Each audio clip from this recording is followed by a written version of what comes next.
I was part of a revolutionary movement in Uganda which wanted to bring about transformative change through direct political action.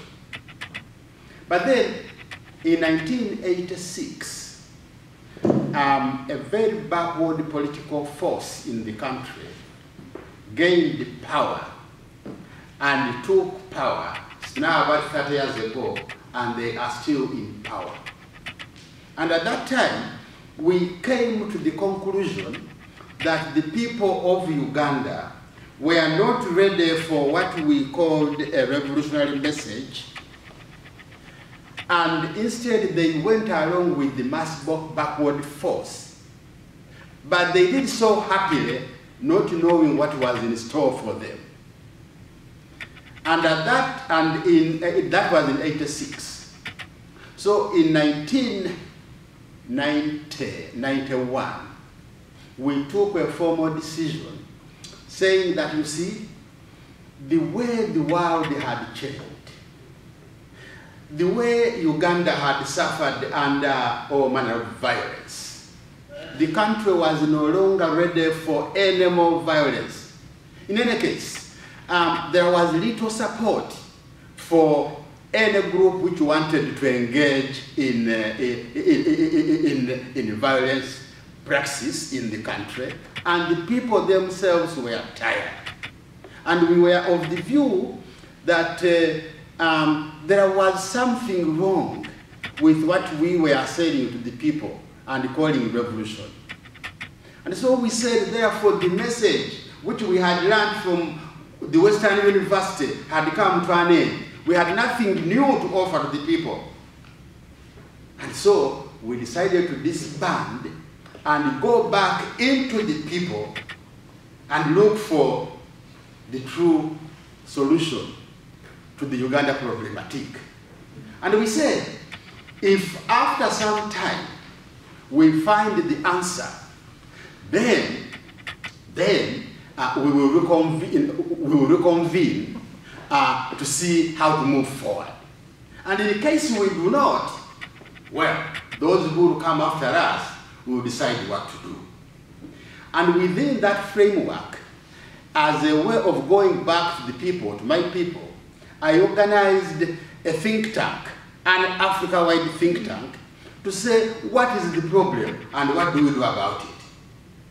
And we ended up by saying that the problem is that Africa cannot make it because we decided, or we were stampeded in thinking that we can found our development, our progress on Western education and the white man's language. And that we can never become experts, we can never become part of the cutting edge of creating knowledge in the English language. And that therefore, when we decide to follow the white man, we really are deciding to be his academic houseboy. And so the way forward was to establish an institution which would answer the call of a university, which would be centered around African language and African wise men and women whose brains had never been mangled and scrambled by the Arab and the white man's thought. And so we kept on coming up with the word university until at a later moment we said no, what we want is not a university, because the uni means one, which is universal and works everywhere. One size fits all. But we wanted to create space which would give a multiplicity of people's space to advance their knowledge in their own, consistent with their languages and culture. And so we came up with Multiversity.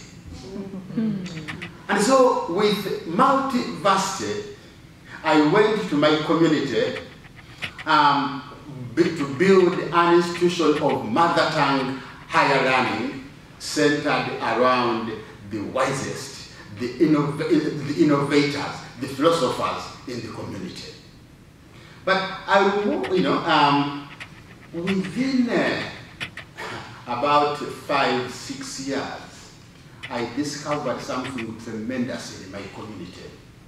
That within my community, there was a crop of mother tongue intellectuals who had never been conquered by the Arab or by the white man in my country, and thought African, and moreover, they were the heirs to a series of uninterrupted scholars and intellectuals at the source of denial, and bearing in mind that the source of denial is the cradle of humankind. So we are talking about a crop of academicians and intellectuals who trace their origins from the very first human caste at the source of denial. And so it is with that fraternity of mother tongue intellectuals that I have been working, and am privileged to have been accepted by this community of mother tongue scholars, very, very sophisticated, using a language of their own, having theories you've never heard of. And many of us who are trained in the Western model, many of us will live in that country and have successful careers as doctors, as engineers, without ever knowing that beneath their noses there is a whole system of education, which is more sophisticated than what they go through. So it is the meeting of Western scholars in search of their roots and meeting with mother tongue scholars that I bring a message of understanding, how we understand the world today, what we think the problem is, and what the solution could be. It's interesting that when these scholars saw us, mother tongue, they said the formation of Mpambo African Multiversity answered the prophecy of the early 1970s, which said that the moment you see our children who had been lost to the Arab and the white man coming back to you, looking for their origins, looking for what belongs to them, looking for who they actually are, then know ye that victory is at hand. And so the formation of Mpambo African Multiversity, without our knowing, was sanctioned by prophecy and the source of denial. But prior to 1970, there was even a more profound prophecy that the Western model had actually come to an end. And it came to an end on 24th May 1966. And that the challenge was to the Africans and the indigenous peoples of the world and transformative peoples across the world to really come forward with a solution to replace what had irrevocably ended. Can you imagine? In 1966. And so we have been living a lie. And by the way, that actually things are going on well. That these unschooled people, uncertificated, saw the collapse of what today is evident in 1966. Now, the understanding of the world as it is today from Mpambo African Multiversity is that the peoples of the world have been smothered by one way of thinking. And that one way of thinking, through the culture of one people, is really too narrow a knowledge base, a competence base to run the vast affairs of this world. And that in the case of us as Africans, that we found ourselves unable to respond to the challenge because we had been disconnected from the same, first of all, from our culture and our language, and the complete series of academics and intellectuals and greats of our land. So that is the problem for what? For Africa. But the problem for the world arises out of the fact that the entire world is subjected to the thinking and worldview and the mentality of one nation, the European nation. And that it exercises a power and influence far out of proportion with their intelligence and competence. And in any case, the world is too vast and too multifaceted to be sustainably managed by any one nation, be it the Chinese, be it the Indians, be it the Arabs, that the world is too complex. And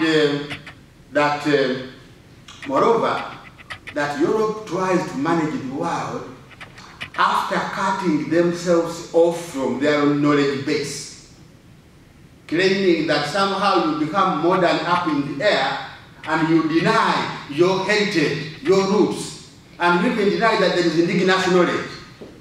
But you say there is modern knowledge, meaning what starts with you. And so you start suspended up there and think you can manage the affairs of the world. And so when you really deny your roots, and then you come, say, to this land, you also do not learn at the feet of the indigenous people. So you come here, put aside the indigenous people here, and you start, you are even worse off than you were back home. And at a time when you are worse off, you acquire more power and more resources. And so we say from the source of denial that the kernel of the matter is the world being managed with a very narrow knowledge base, with a very narrow intelligence base, with a very narrow empathetic base. And so the way forward, therefore, is for all the peoples of the world to be given space to reconnect with their roots. And that the reconnection with your roots has to be based on the principle and basic assets which all peoples of the world inherited. According to us, at one time we thought we were being arrogant when we said that that humanity started in Africa, but later on we learned that everybody says so, even the scientists. But here we say that at creation, the peoples of the world inherit some basic assets. You inherit land. You inherit language, you inherit color, you inherit knowledge and understanding from the Creator. And so when you inherit these assets, it means that what defines what everybody else gets is that Africans in their ancient knowledge say that after humanity was created at the source of the Nile, after it spread to cover the entire African continent, that was defined to be the land of Africa. And the rest of the lands were given to other peoples. And so, what we need, therefore, is to have every nationality, or big nationalities, to have land which they can say, this is their land. And therefore, to develop a knowledge base and learn from their ancestors consistent with that land. And then, across those lands, to have solidarity. To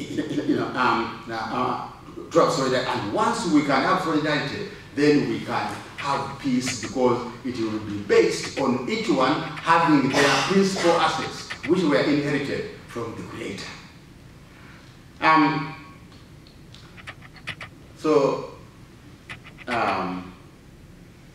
Talking about the crisis as we see it today, we mainly focus on what our responsibilities are to this world, but starting with responsibility to ourselves.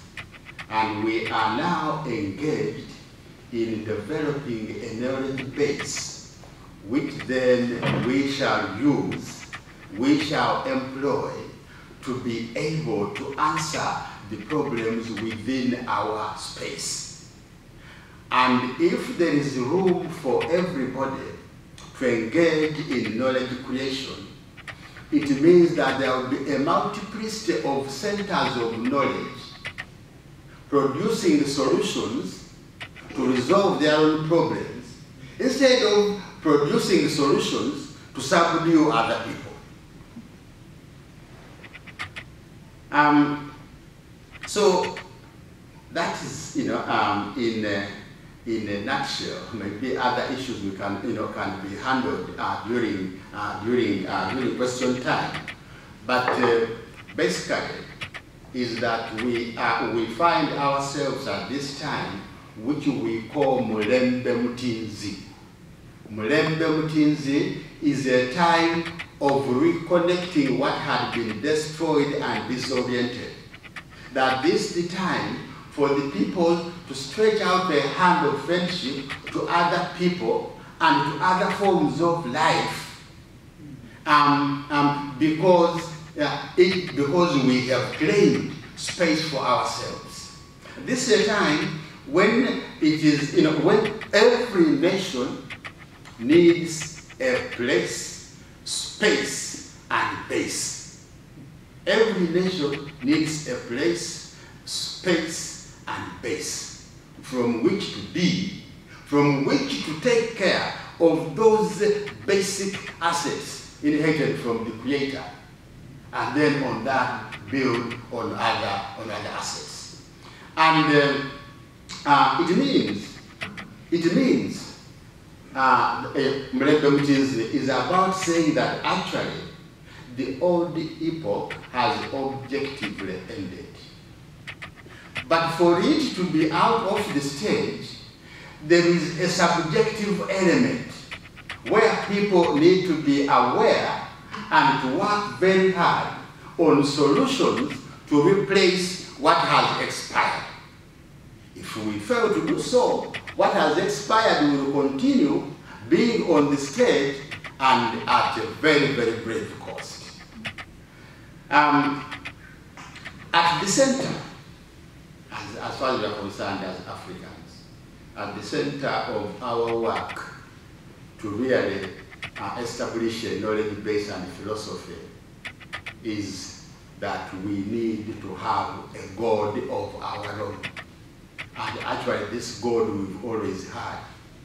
And that once and that when we were close to our God, we did lose our land. We did lose our language. We did lose our culture. And and that actually a people who don't have those things cannot be sovereign. And then we said that really the challenge of the world is to have peoples who are sovereign.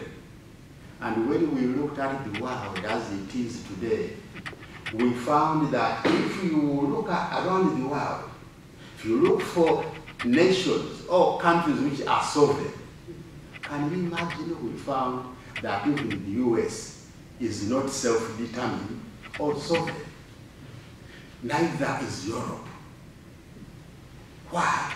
Because to be a self-determined and sovereign country, it means you must have a governance, a knowledge base, which builds on the spirit of that land, on the God of that land, on the ancestors of that land, from beginning to today. But when you have governance and control of resources, controlled by people who are not really in alignment with the God of the land, the spirit of the land, the culture of the land, the ancestors of the land from the beginning, then you have misgovernance. And that in the case of the US actually, power is in the hands of irresponsible people, mafia or mafia type organizations who are in pursuit of personal benefit and profit measured by the dollar. And when you come to Europe, Europe also is not sovereign or self-determined because it is oppressed by the US. You know about the situation of Canada itself. And so, really, the challenge of the world, which causes a crisis, we have a dispensation which does not allow self-determined individuals. And without self-determined individuals, you cannot have self-determined families, you cannot have self-determined communities, you cannot have self-determined countries or nations. And so we need now to really rethink what is sovereignty. And by the way, when we looked at the sovereign countries, we could just think of two, maybe and a half. That is China, in the sense that China can pursue their interests, basing their position on their land, the spirit of their land, the God of their land, their language and culture.